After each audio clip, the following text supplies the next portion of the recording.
We'll get on with it. Welcome everybody to Brain Food Live on air. I would say bringing it to you every Friday, but of course it is Wednesday. And the reason why we are moving this to Wednesday is because basically it is a Easter week. It's going to be a short week for everybody. I think we're 2 weeks of 4 days in most of Europe, I believe. So I think lots of people are already on holiday. If you are going someplace sort of later this week, I hope you have a great time. But we've pushed it forward from a Friday to Wednesday to have this conversation today. So welcome everybody. This is the last Brain Food Live before you have the Easter break. Okay, let's just make some sound checks, make sure everyone can hear me okay. For the folks who are on Crowdcast, let me know whether the audio and video is fine. You should be seeing myself and the beautiful Stan Vasovic on screen, split screen. So if you see us two here, let us know in the comments if that's fine. We should also be broadcasting this, of course, on my LinkedIn. So if you see me on LinkedIn and everything can hear me okay, let me know whether that's fine. Thank you, Namal. I think we're going live on LinkedIn. That's working great. And we're also going live on Scotty's LinkedIn profile also. So well done, Scotty, for doing that. If you're watching this on Scotty, big thumbs up for you as well. And I'm with Stan Vasovic, of course. I don't think there's anybody in our industry that doesn't know you, Stan, but you might as well introduce yourself in any case. Who are you? What is it you do, man? So I'm one of the people on this call, I guess, one of the people that fell into the recruitment industry at some point and has struggled to get out. No, I'm kidding. I've been in this industry for almost a decade and a half. I love what we're doing. I've been trying to make a difference across the services side of things, agency side. Then when the internet and technology became hot, I got into that. I work for some really interesting companies like a Vonk, VO&Q. You might know them from your job advertising needs. Smart Recruiters, I used to run partnerships there. And then now I'm blessed to be the VP of Growth and Partnerships at Scotty AI, another company that's trying to push the envelope. Indeed. By the way, folks, if you're interested in any kind of future thinking about where recruiting is going to go, Stan has been a must-follow person for the last decade or so. I remember meeting, I think I met you, it must have been 10 or so years ago, back in your agency days, so even pre-Vonk, right? Working on Workday, man. Yeah, you and I were those days. You and I were both doing different things. That's And I remember we had a really great chat then. I thought, wow, this guy's a shit mover and shaker, man. So wonderful to see where you're at now. And I'm actually really excited to know more about Scotty because it is like one of that new wave of technologies that I think could have a huge impact in the recruitment space. So why don't you tell us a little bit about Scotty? And, I think there may be an opportunity for us to have a chat with Scotty, actually. So what is Scotty AI? Why should recruiters care? Yeah, so the most abstract form, it's an AI orchestration platform. We foresee a future where both professionally, but also privately, we'll have AI agents supporting them with most of life's challenges that stand between them and meeting an objective. In recruiting, there are a huge number of these type of challenges, whether it's from finding candidates, responding to applicants, sourcing, scheduling, onboarding, workforce management, shift changes, all that sort of stuff. Pretty much a big marketplace between supply and demand, with a function standing in the middle, a recruitment function that was created to drive more efficiency, but now is actually, I think, one of the main causes of the friction that we see in the market. And I think artificial intelligence, what we support, puts us in a position to really start optimizing for the two main stakeholders that our industry has been built for, which is, on the one hand, job seekers trying to land a job, and on the other hand, people trying to make a hire, employers and hiring managers. So that's what Scotty supports. Scotty tries to automate pretty much everything that a human does right now in the recruitment process. We've been making some pretty interesting waves doing so recently. Yeah, that sounds like a really interesting product. I mean, a lot of people might not have heard of Scotty. It's sort of a Dutch-based company, but doing some really interesting things.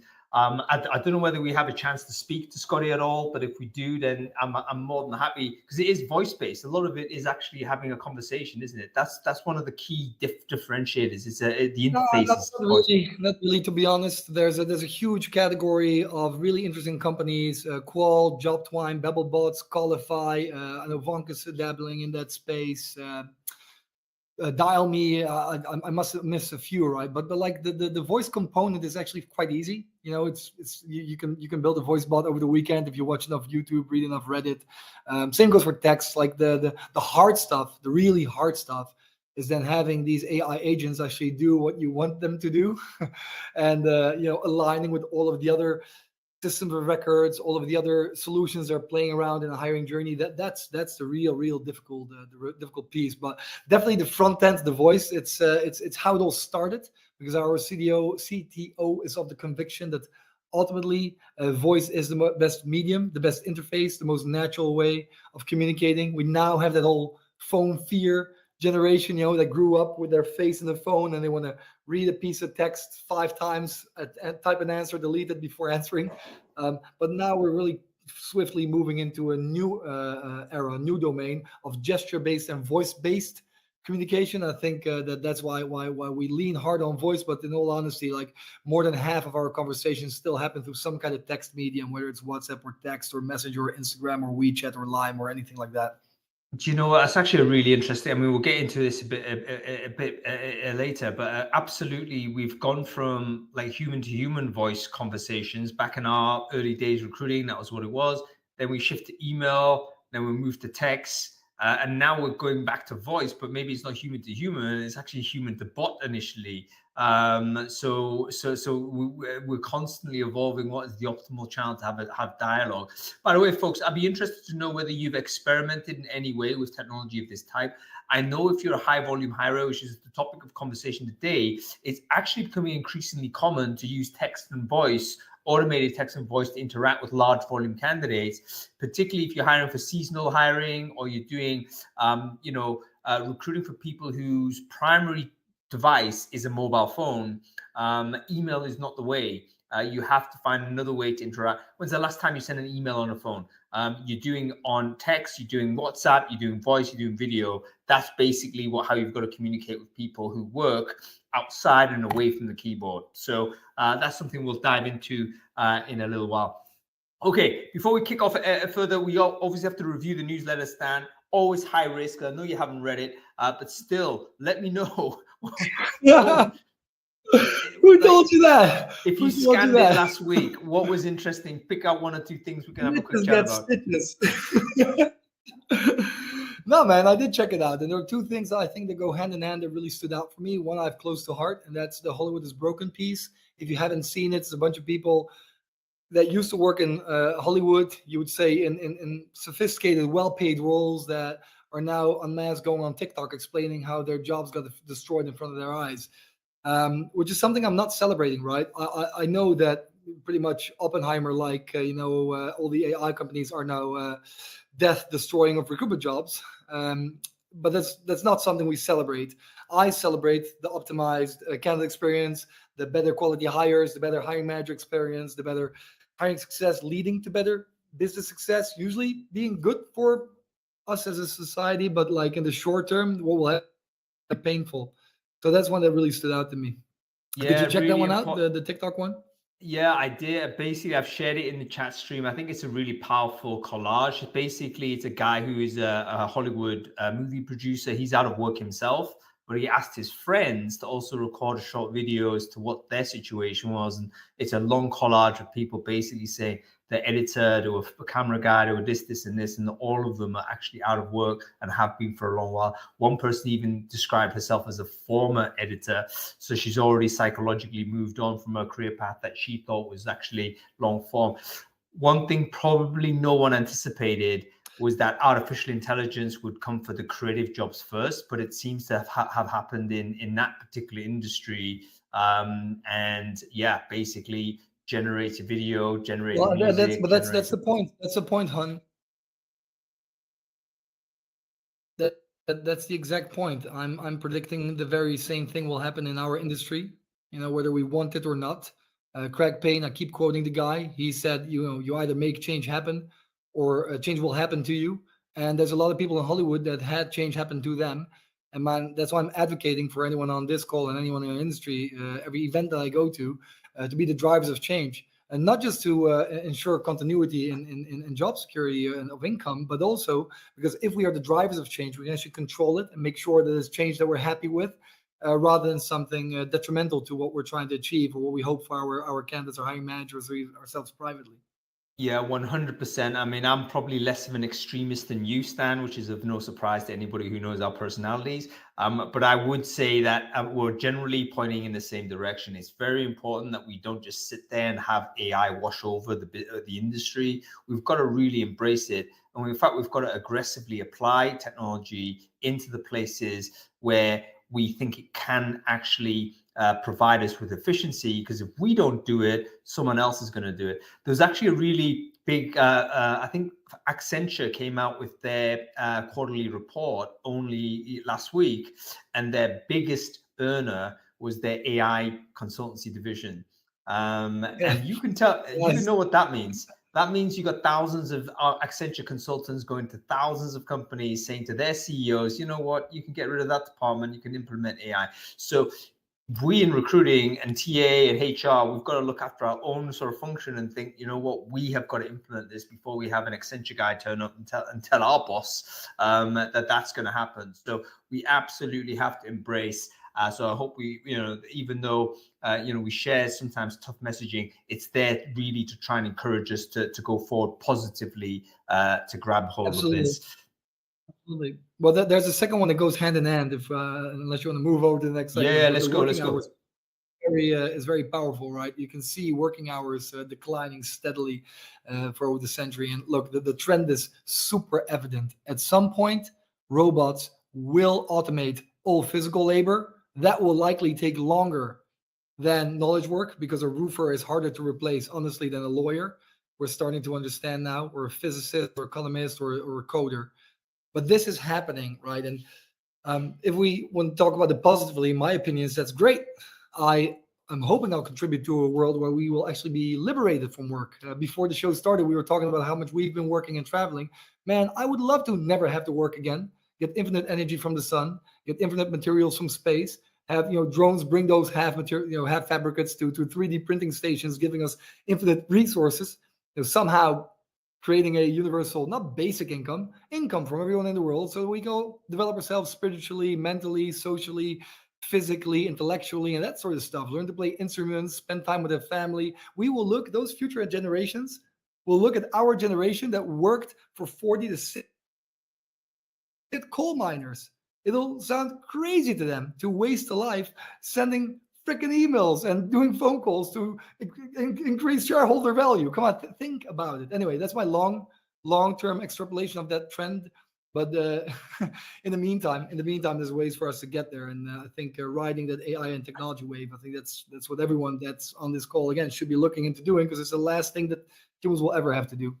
No, I mean it's an optimistic vision, and actually a lot of people who are pro techno optimists generally have that vision as well. I think that it's possible we get there, but I think there's also a very interesting kind of a trend that even though ours may be going down in terms of measured work, all of us do seem to be more stressed and do seem to be constantly on the grind. And I think that's ultimately because what are we doing with the extra time that the technology is saving us, and who's capturing the value of that? And I would say not enough of that value is actually captured by the workers who are doing it. So that's something we have to, that goes into a political conversation that we need to have, but hopefully that consciousness will be emergent. But anyway, the research from sort of Our World in Data is actually really interesting. It's basically trying to track, over centuries, how much work on average different people in different countries are doing. And there does seem to be a downward curve. Remember, we used to work 6 days a week. Now we work 5 days a week. And in fact, we're probably more or less de facto 4 days a week when you think about the shift to remote and how many people actually working full day Friday. Probably not as many as they were before. So, we do seem to be working less per hour. Are we getting the same kind of percentage of wages back from that in terms of the economic value? Probably not, because the global share of wages of GDP is actually also going down. So that's something we need to be conscious of. I want to tap in on what you're saying, because you're tapping into productivity versus how the gains are being shared. So and Brad, I want to tap into a comment. As you guys see, I am reading them to remain topical. But let me put something that Scotty does into very, very clear, measurable data and practice. During COVID, we were commissioned by a large Dutch RPO called Young Capital, 1,600 FTE, serious player. They earned a government contract to find people to administer vaccines by the thousands in multiple locations in the country, some easier to find, some harder to find. In the same time frame that their entire sourcing team placed 40 people in jobs, Scotty placed 5,250 people in jobs.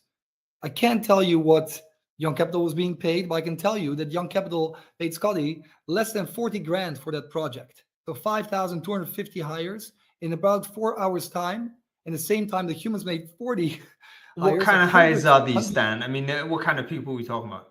People to administer the vaccine. So people of all ages, that were trustworthy, that had no criminal record, this type of stuff. These were easier roles, but No, I get it. Yeah. Think about 100%. So in those type of roles, like if you're running an excellence center, if you have a center with hundreds of people making the similar type of call or similar type of conversation over and over and over again, you can and should already be replaced, right? It's a better experience for the candidates. It's a quicker hire, and it's a much more efficient way to look at our function. But this will spill over into more complex roles. I like to give the example of, you're a principal engineer for CERN. You just graduated from Cambridge. You have a PhD in quantum physics, right? What recruiter will be able to interview you at level, at subject matter expertise level? None. Granted, AI likely also won't be, because it reads data, and PhD level, means that there's very little data available, but we'll definitely be able to interview you very shortly from now on a master quantum physics degree level from Cambridge. So it will be much more engaging and much more relevant for someone at a higher level with a higher level specialism to speak to an AI about the potential of joining a company than to speak to a human that knows F all about their specific subject matter. That's really interesting. It's also a controversial statement, folks. Do you agree with Stan's anti-humanism here? Because listen, no, let me finish. Don't say I'm anti-human. I'm trying to liberate everyone from work. I'm trying to make sure that we listen. Let me finish on this point. The point is, it's actually a really interesting debate. We know that human beings do enjoy at times interacting with automated agents rather than other human beings. There's lots of evidence for this, particularly at the early stages of interaction and when the information is fixed. In other words, we're not negotiating anything. We're actually just extracting information from a machine. We prefer to do that rather than have interaction with a human. Reason why is because it's basically emotionally cheaper and cognitively cheaper. We don't have to spend energy small talking, essentially. So we know that human beings, there is context where a human is not actually the best option. However, sometimes a human is the best option, and that's not something that, excuse me, we can clearly define. We had a conversation earlier today at an earlier webinar I was doing elsewhere, and we were talking about, there was a need to have some sort of that connection physically, not physically, but with another human being that was transferring, let's say, nonverbal information and information that required a lot of institutional or emotional content. All of that stuff, I think, is still there. But anyway, it's a sideline topic because we need to get on with the topic of implementing technology for massive scale. And you actually cited an example of this, which is fantastic. But let's bring on some of our guests. We can actually find out from them what the challenges are when you're hiring at this level, and then we'll see where we go. So we've got Thomas Waldman, of course, our good friends, both of them good friends of Brainfood, actually. But Thomas has been super experienced. He'll introduce himself in a bit. And Becky, I'm sure she's here as well. There she is. Let's invite Becky on stage also.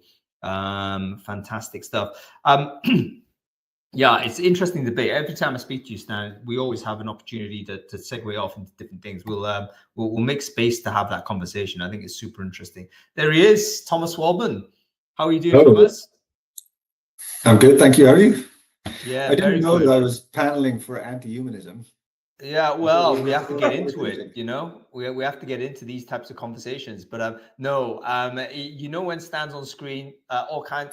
Oh wow, what kind of crazy stuff is happening here with Becky's camera? I don't know. I'm going to log in again. Sorry, it's my computer, but I will. Can you check? Becky, I have to say, this isn't the first time. This is the scandals with your camera has occurred.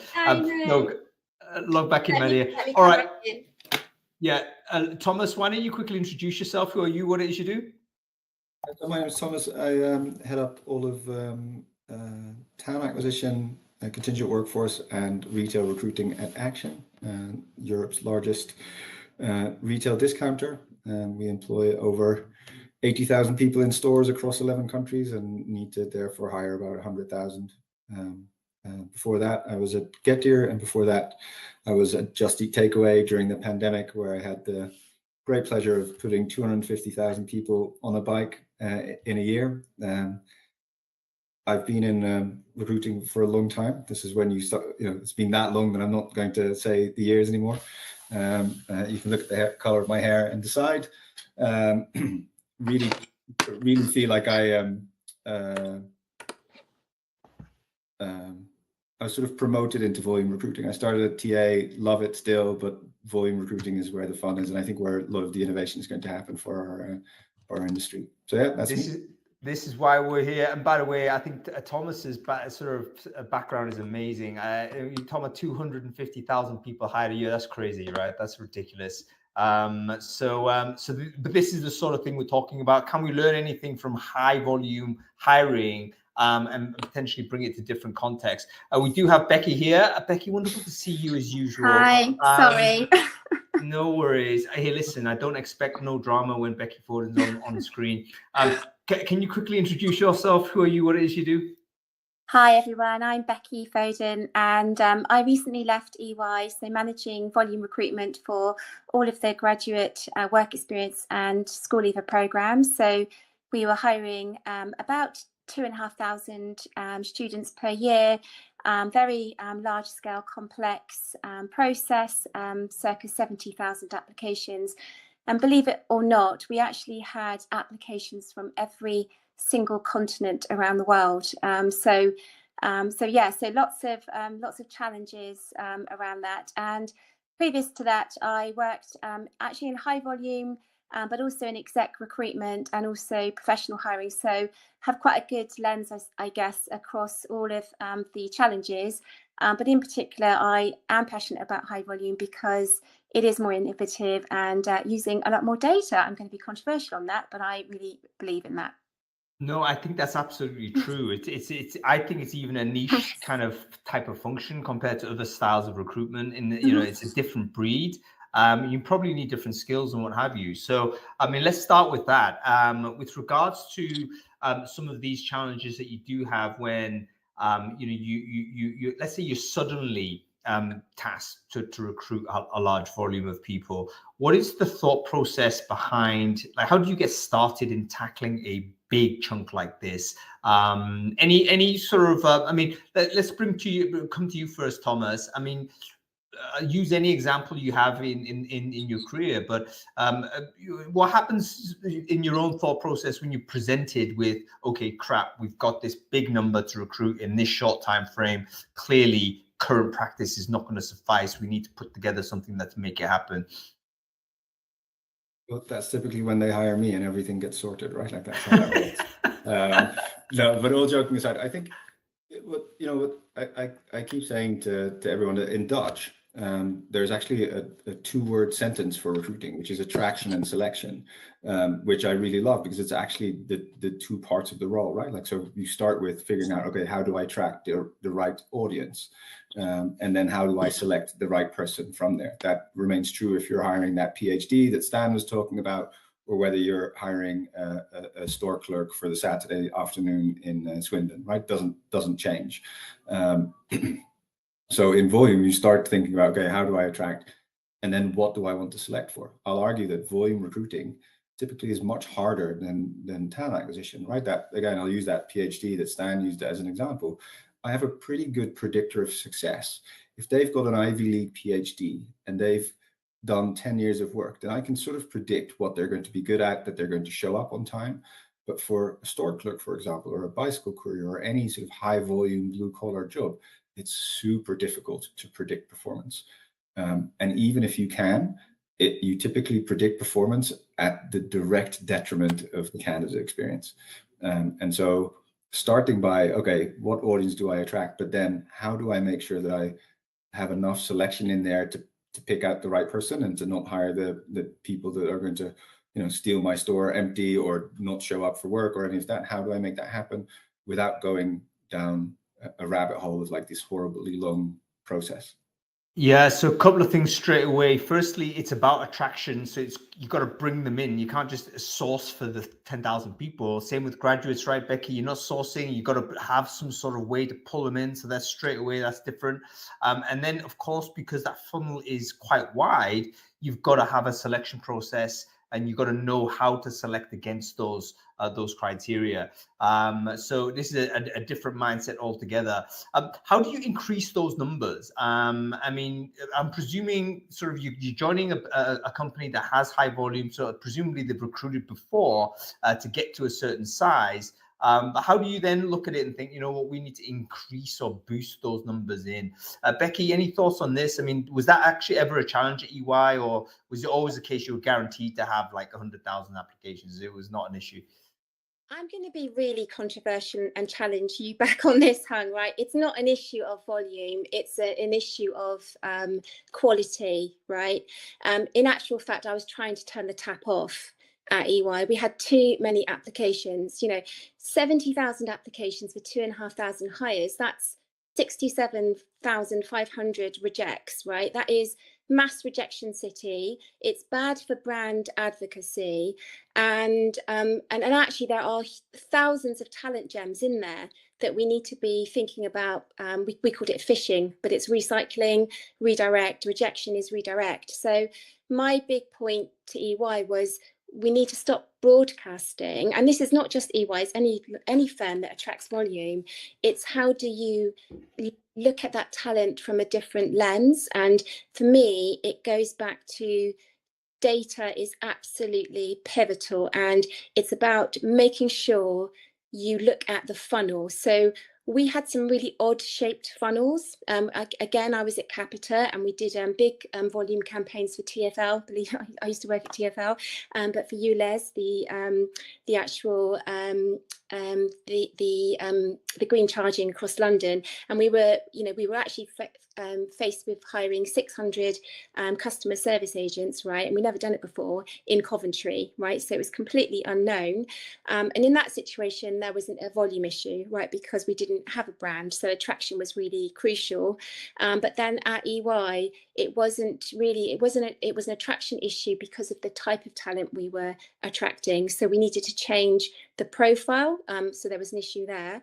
But in terms of the funnel, we had some very odd shaped funnels. It was too spiked at the pinpoint at the bottom, which meant that there was no optionality for leaders to actually to hire from. So for me, going back to great recruitment metrics from my RPO days, we should be looking at a 3-to-1 ratio to interview to offer. Now, managers don't want to do that, right? Because they want to have the leanest funnel at the end, but then you chuck out diversity, right? So at EY, I was trying to make the funnel look like a funnel as opposed to an odd shape, so very sort of very wide at the top, and then it literally went really into an odd spike.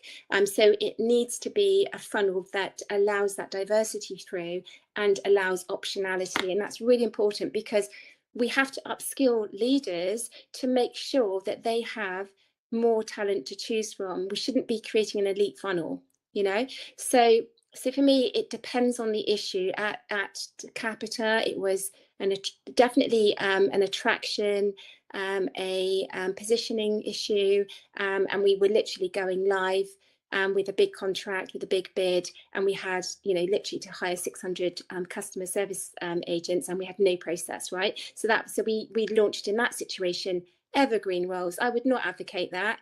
So you're kind of doing a bolt-in kind of professional hiring, pseudo like volume hiring. That is not a good idea.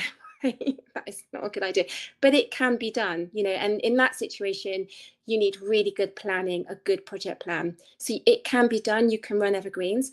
But at EY, for example, we had an optimum, I'd say we built a Ferrari. It was a brilliant process, but what we needed to do was to get to a Tesla model, which was easy, maneuverable, not chucking out diversity, not chucking out talent. We had about 35% talent loss in the process. We had high renege rates. You know, there's all sorts of issues. And so you've got to be a data science to look at the data and to kind of unpick what those challenges are, and then try to provide some sort of consistent solutions across the whole volume hiring. Sorry, it's a bit long-winded, but it's really, it's about the quality of hire, not the quantity. Yeah, two things about this, Han, because this speaks to me extremely well. It resonates from my previous, obviously, Vonka days, where data was everything already. This where we came out of the machine learning model days. But today, there are two extremely interesting things happening because of AI. One, because it's starting to understand context so much better. Your observability of your process goes through the roof, right? All technology that we are using right now as an industry has been architectured for humans, to optimize for humans to be used, right? And humans are notoriously ineffective, unpredictable, bad at communication. They say completely different things. They mean the same thing. They say the same thing. They mean something completely different. They put data in different places, in SharePoint and Teams and Outlook and Slack and in HRIS and ATS. Even within those systems, they put the same stuff in different fields and they don't follow protocol.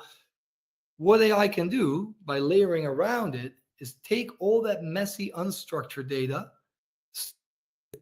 and make some sense of it, and give you, first of all, AI or data was extremely retrospective. We are slowly but surely moving into this world of predictability. I think, Rebecca, what you already touched upon, we should be able to predict what works, narrow down the funnel. But then the next step is to become truly prescriptive. And that's when it becomes interesting, when the AI can paint scenarios for you and say, hey, you know what, your objective is to have a smaller funnel, to less people hired more efficiently, you know, go to almost one-on-one job on demand type of stuff. In that case, I recommend you can do these three things, and I predict these will be the outcomes. Much easier to test that, to try that, and to instantly adjust to it. And I have another remark about employee branding, which is also super close to my heart, but I'll let the panel respond first on the observability piece I tried to paint. So you're spot on. So what is missing in volume recruitment is, so we were doing a lot of MLO modeling, so most likely outcome, right? And Power BI does not allow at the moment MLO, right? And so AI, I think, is a really good opportunity for this MLO. So, you know, based on a geographical location, based on demand, based on previous experience, what do we need in the funnel? And that's a big recruiter capability area, I would say, because many recruiters are just you know, I'll be honest, transacting volume, right? And so we need to get them to think more about the funnel. So how do you manage the funnel? How do you have the conversation with your hiring line about the funnel, showcasing issues in the funnel around DE&I, and also, you know, where the funnel is too spiked or that it's an odd shape, pinpointing best practice and pushing back. And that's where I think AI is going to be really instrumental, but I haven't seen those opportunities yet. I think that what we're seeing with vendors is more like plugins. So we're going to give you a new assessment, which is not being validated, which is a bit of a concern. Whereas I think this idea of the data piece would be, you know, really great move in the right direction, but also ensuring that there's no bias in the way that it's predicting the MLO. Yeah, it's taken time to get there, and I think you're right. We're going to probably need a sort of a platform to be able to deliver that type of intelligence to us. Right now, as you say, it's set piece solutions that plug into one function. That's good enough for that particular piece, but it doesn't give us that connective tissue between all of those other areas. Thomas, interested, I want to bring you in on this. In terms of the data visibility, that's quite interesting sort of angle to look at, sort of how you make predictions as to what works or doesn't work. Can you tell us a bit, you're working at we're talking about a different thing in terms of, Becky's obviously talking about graduate recruitment, that's full-time work, that's a different type of person.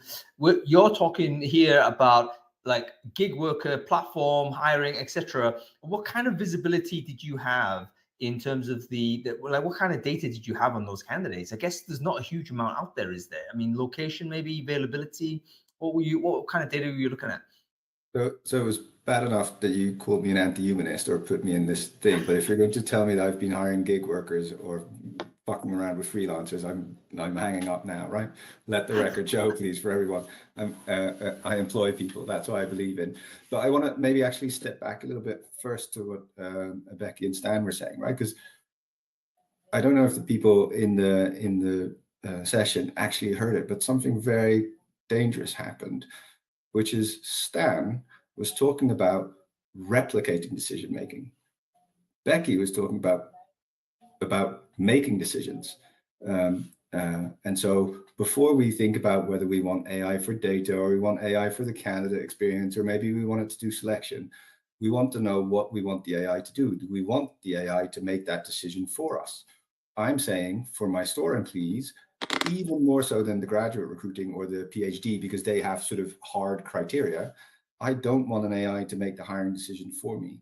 I want the hiring decision to sit with the store manager, because they have to work with their mini business, right? Like they're the CEO of their store. They've got their own little microculture. They've got their own little thing. And so if I look at AI, whether it's data or wherever, I look at support and I don't look at replacement. And I think that's a lot of what we got wrong. I did your interview set up in the Tribune a while back. And in there, I said all this malarkey about AI in a world where recruitment managers can't even get a requisition report right. Maybe we should talk about data before we start talking about automating. It was the one sentence I put in that interview that gave me, and I'm not joking, 200 messages on LinkedIn of people saying either F you, you're wrong, by the way, I sell AI, can I come over? Or they said, you know what, you're right, I need a lot of work for data. So all of the big dreams that Stan put out about, never working again and all of that type of stuff is really true. But that means we're talking about this big animal. So let's not say I want AI in my recruiting process. Let's say I want support in my decision-making, or I want to streamline the process, create speed. Yeah, Elizabeth in the chat, AI as a co-pilot or the pilot. Have that conversation first, because it's a big one and it's one that you'll make once. And I'm sure Stan's least favorite example, but we all remember when Amazon went too soon AI pilot, and all of a sudden all the women in the funnel were rejected, right? Forget about what you're going to use it for. Decide how, what you want from it first. Yeah, I want to touch on the two things there, Becky, real quick. One, the Amazon one, it does keep coming back. But what isn't told about it, that it took Amazon 3 days to adjust to, hey, look at that, gestures, to adjust to supervised learning, the algorithm to never do that again. On the other hand, in 2018, Radar in Holland, the investigative journalist company, sent a request to 71 staffing agencies, including all the big names, saying, hey, we got a warehouse operator role for next week, but I don't want any black people, I don't want any Moroccan people, I don't want any Turkish people, and definitely no women. And half of the recruiters answered, oh, no problem, we have white Dutch people. And why am I saying this? That last year, a guy from the University of Amsterdam sent out his CV to 24,000 of the same recruiters working at the same companies. He changed his name a little bit, or his face, or his gender, to look like one of those groups, and exactly the same data came back. The point I'm trying to make is it's really easy to adjust an AI to start doing what you wanted to achieve. it's very, very hard to change human behavior. And AI is held to a far, far higher standard than humans are. Because again, if you ask an AI, why did you reject someone? Let me give you an example where PostNL does it. If someone applies for a job where you need a driver's license for 3 years and they have it for 2 years, then they're instantly told that they are rejected for that role. That's a decision, but it's a logical, hard fact why they are rejected. And you get the feedback. A role is instantly cross-sold. If you ask a recruiter that spent their whole career high volume recruiting why they rejected one person over another, very quickly when you drill down, you get to some vague, untangible stuff like gut feeling or intuition.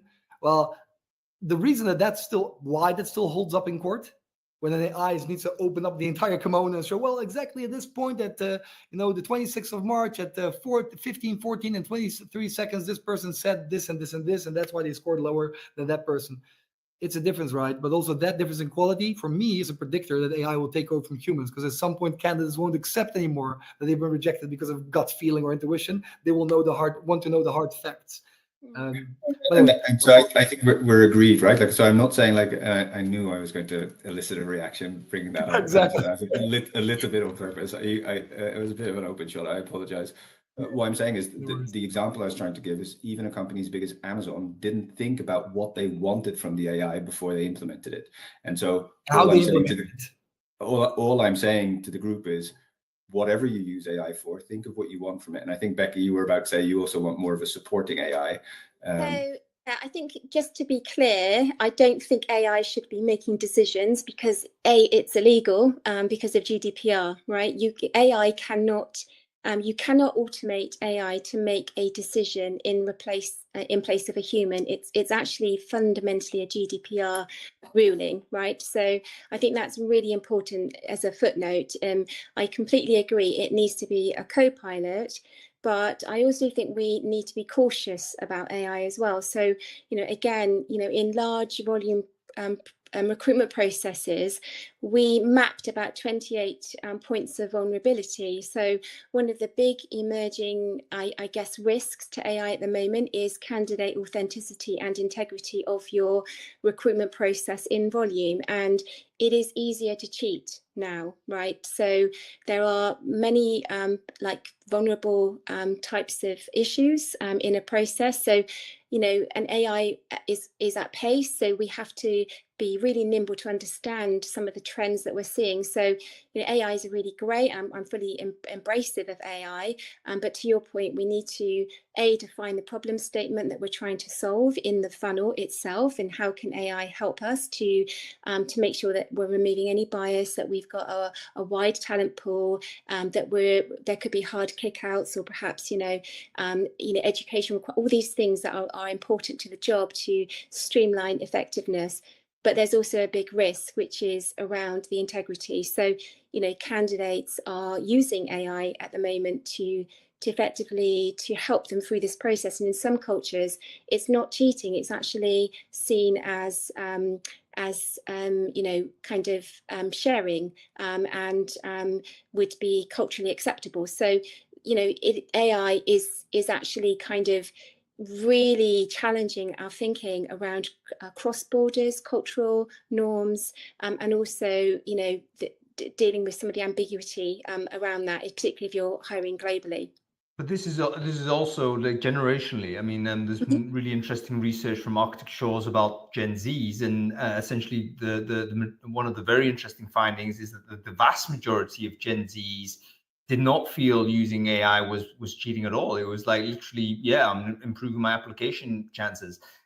So we also need to think about changing values and how we interact with technology. But let's not get too sidelined with the debates on AI per se. Let's have a look at where technology has been implemented in high volume in order to try and either achieve the numbers or achieve the quality, or to deliver against these really amazingly high targets. So Thomas, bringing you back in on this, I mean, did you, when you were given kind of a number A, and you needed to add, enormous number B at this time frame, like how did you think about, okay, how do we get there? And what kind of techniques or technologies did you implement to help you do that? So I'll use the example of the bike riders in the pandemic, right? Like I think everyone can sort of connect to that. And it was also a time where, again, there were no predictors of what a good rider could be. That could be a mom in her 40s or a student in their late teens. It was much more about willingness to work, willingness to show up, all of that type of stuff. And so we did massive amounts of A/B tests around like, okay, how do we convert within that paradigm of wanting to offer a great candidate experience and at the same time predict performance as much as we could, i.e. do you have a driver's license, do you have a passport, do you have a bank account number, is the biggest predictor of success for us. So how do we do that in the quickest period of time? When we came in, I had a time to hire of somewhere in sort of the 10 to 15 days, which is relatively quick, especially if you're doing it at those volumes and those types of speeds.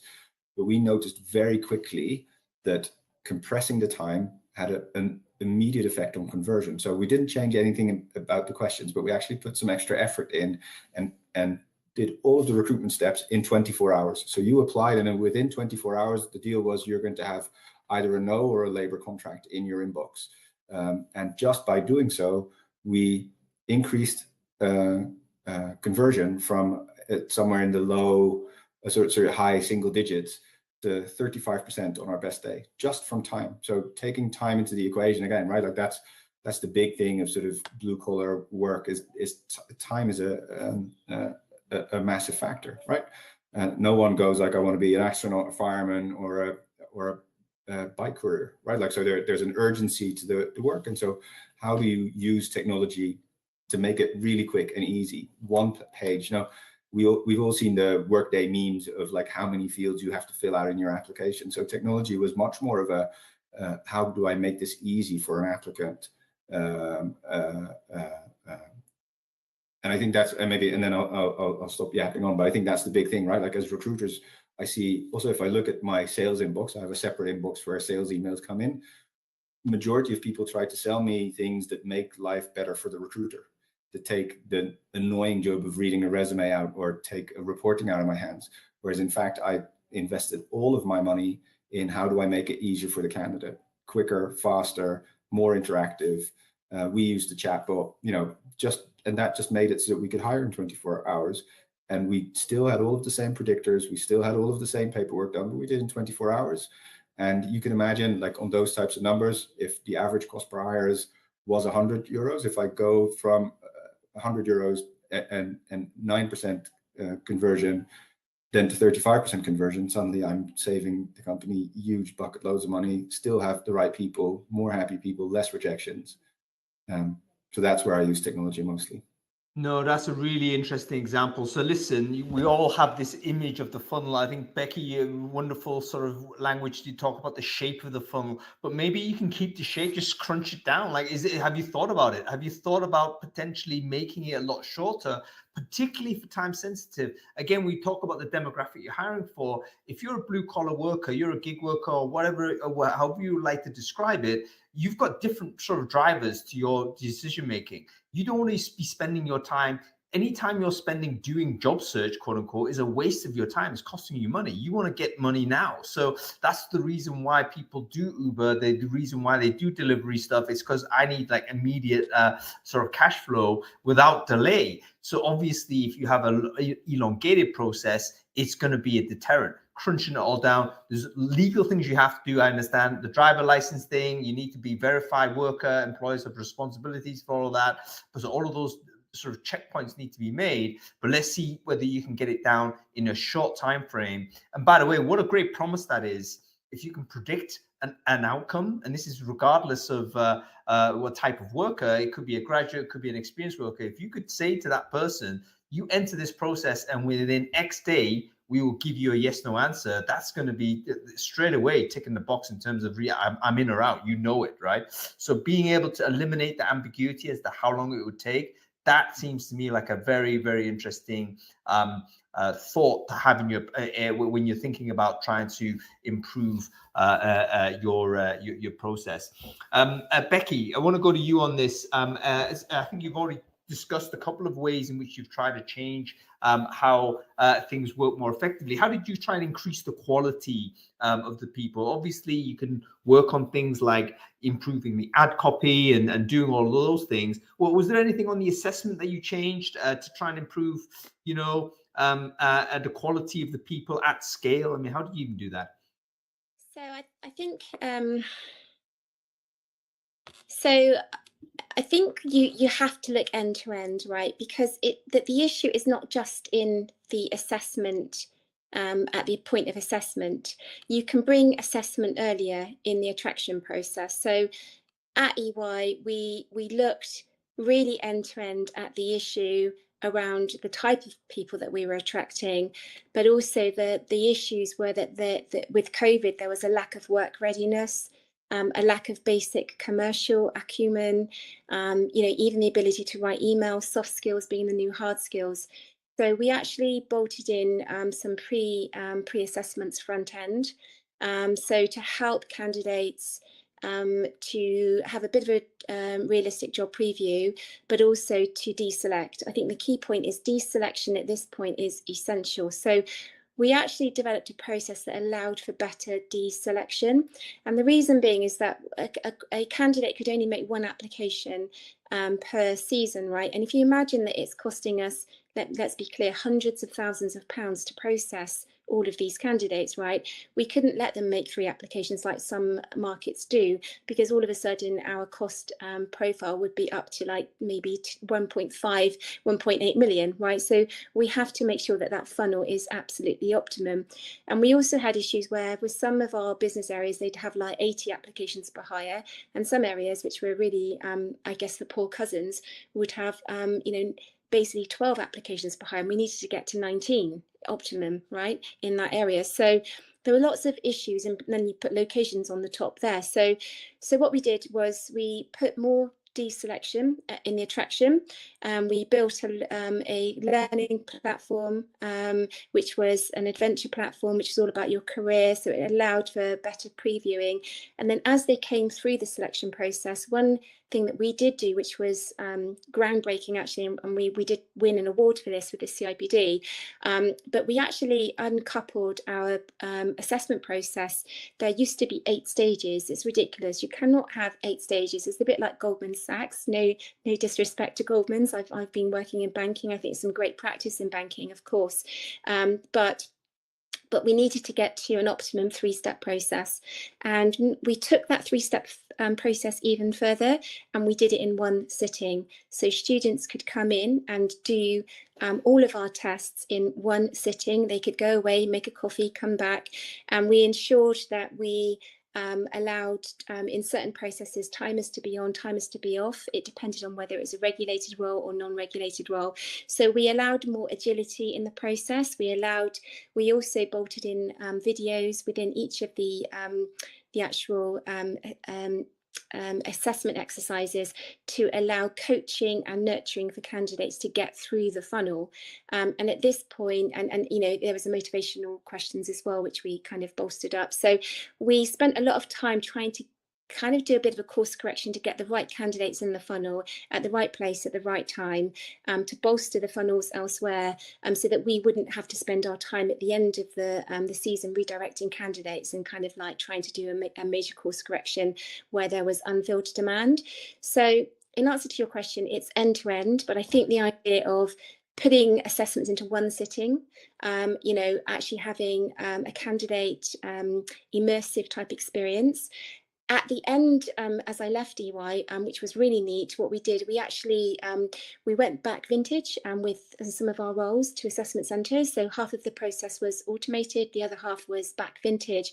And then what we did was we actually had this cinematic type trailer approach. So even before they came to the assessment centre, we gave them 5 countdown days with videos of me presenting to them, nurturing, coaching, giving that confidence boosting, right up to kind of redirecting them into our immersive platform for learning, so they were really prepared. And then on the assessment day, we actually then brought out the same immersive experience. So it's bringing the attraction, I think, is really important into the funnel. Employer brand cannot just be at the top of the funnel, which is attraction. It needs to be end to end. And when you get it end to end, you will have the right kind of candidates coming through, because those candidates will see that relatability. And I think that's a really important note in that. I need to. Sorry, Stan. Go ahead, Stan. I'm not sure if I broke up. Oh, I'm back. Okay, good. Yeah, I need to respond to that because employer brand is becoming more and more important. My prediction is that as AI expands, and we are quickly moving to this world where AI is representing both the candidates and the employers, we need to become better at communicating from the employer side who we are, what we stand for, what sets us apart, what we do, so that the AI on the candidate side who represents the AI can filter to do that, right? And make these far, far quicker and more effective matches. Exactly what Rebecca is talking about. The right person on a 1 in 3, 1 in 2 basis for the right job almost instantly. Because the candidates, AI could be crawling the web constantly, trying to find something better. I predict the future where you wake up and you got a text which says, "Hey Thomas, good news, man. 4 weeks from now, you're starting this new job. It's a 50K kick up to your current salary, but much better than that. Remember that cool side project you did that you loved a year ago? Well, this job is 80% just doing that. I've already booked your going away party. Though these and these colleagues accepted. You will, meet your replacement next Tuesday. Your hiring managers are already informed, so you have 2 weeks to work them in. And then the last 2 weeks, I've actually booked a holiday for you and your family to Thailand because you've been working so hard, so we thought you needed a break." Because these AI agents around a person will be organizing all that sort of stuff. There won't be decision-making. There won't be job searching. There will just be the right person at the right time, aligned with the person's personal and professional objectives. That's a future that we can build together by harnessing the true power of AI on every side, on the full spectrum of our talent marketplace. I think that's a little way away, man. I mean, ultimately, the vision, by the way, I don't think having an AI to interact with other AIs is unrealistic. I think we're already seeing the candidate-enabled AIs interacting with, or should we say, AI-enabled candidates going into recruiting funnels and then being handled by some sort of automated or AI-supported filter. So those conversations are already happening. That interaction is already starting to emerge. So no question, this will occur. But going into sort of one of the interesting points that Becky mentioned, you got to kind of deter people that aren't right at the beginning. So it's not just about attracting mass volume. You need to understand that it's the right kind of people coming into your business. And I love the idea of making sure that the employer brand is kind of not just an acquisition function, and which then switches instantly to assessment, but you've got to bleed that all the way into the kind of mix it all the way into how you do the assessment and hiring. Very, very interesting. I think, again, we're running so much to talk about. We're already close to the end of the show. I wanted to just end with a few more kind of thoughts as to what we think non-high volume people might be able to learn from people that have worked at a higher volume. Like, what kind of lessons could you apply to a lower recruiting context? Thoughts on this, Thomas? I think it's what I said before, right? So I think in the last sort of decade or so, I think recruiting has become synonymous for sourcing, right? Like, talk about a function that has become only the front end of the funnel. I love what Becky was saying about dissuading the wrong person. I think a lot about what you want to achieve with your recruiting process. It's been done a lot of times, but argue, why are you interviewing? Like, really, why are you interviewing? Does it help? Does it predict success? And I think, like, the volume and the speed with which I have to hire every day to keep stores open means that I am constantly challenged to rethink why I do what I do. Every step in the process for me is a conversion metric. And I think certainly my TA team here in the HQ tends to forget that, because they're like, no, but I'm talking to all of these really difficult people, I'm sourcing them, and then the hiring manager does some shit and then the hire comes out. Think about every step. Like, you can tweak every step, and all of those steps can be influenced positively to yield a better result. And AI, manual, vintage, I love that quote, Becky, vintage recruiting. I'm going to bring that back. Doesn't matter. doesn't matter what you do, so long as everything you do in the recruiting process has a purpose, then you're fine. And yeah, that's something that really took me to go into really high volume to learn and to look at from an analytical perspective. Yeah, I think everyone should give it a go. I love people to have that well-rounded experience, to have an experience of working high volume. I wish I had that opportunity back in my day, and then switch back if that's not suitable. Becky, I'm not sure you're still with us. You've kind of gone dark, but if you are, I'd love to get your thoughts on, you know, what lessons you might have learned from your experience there that could be applied in a lower volume recruiting setting. Okay, I don't think we have Becky anymore. That's okay, no worries. We're out of time anyway. Folks, listen, thank you so much for your wonderful attendance for this event. I want to thank our guests particularly. It's always a pleasure speaking to these two. I think there's some really interesting lessons we can learn from them. Please do follow Thomas on LinkedIn. He's going to be more active there, I understand. So that's something you should track. So much insight. And Becky, is great to see Becky actually talking a lot more publicly as well. Another person that you should follow online, because again, there's this free knowledge being shared. Stan, of course, you know, and you should follow in any case. But yeah, this is great learning, and I want to thank everyone for joining today. Okay, that's about it. We're going to be back next week, back on Friday. So we have a long weekend. Enjoy the weekend. Next Friday, we're going to be talking about how to pull off a global TA restructure. So let's say you've been told by your CEO, you know what, we've got to do more of less. You got to optimize your TA function. How do you do that?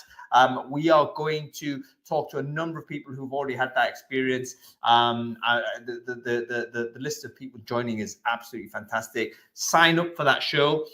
Make sure you do so and follow the channel if you want to hear more from us. Okay, that's about it, folks. We'll see you next week. Cool. That was all right, I thought, Stan. What do you think? You've gone mute on me, man. My internet was choppy as hell, so thanks for not doing the Scotty thing. I was going in and out and in and out. I saw a little bit that it was not perfect. So on my side, it was terrible. But anyway, mate, I have an actual investor meeting right now. Go. Good luck. Thanks for having me. I'll see you soon. Yeah, definitely. Once we get that funding, we'll double down on this stuff as well. Catch you later. Bye. Cool. All right, folks, that's it. See you next week.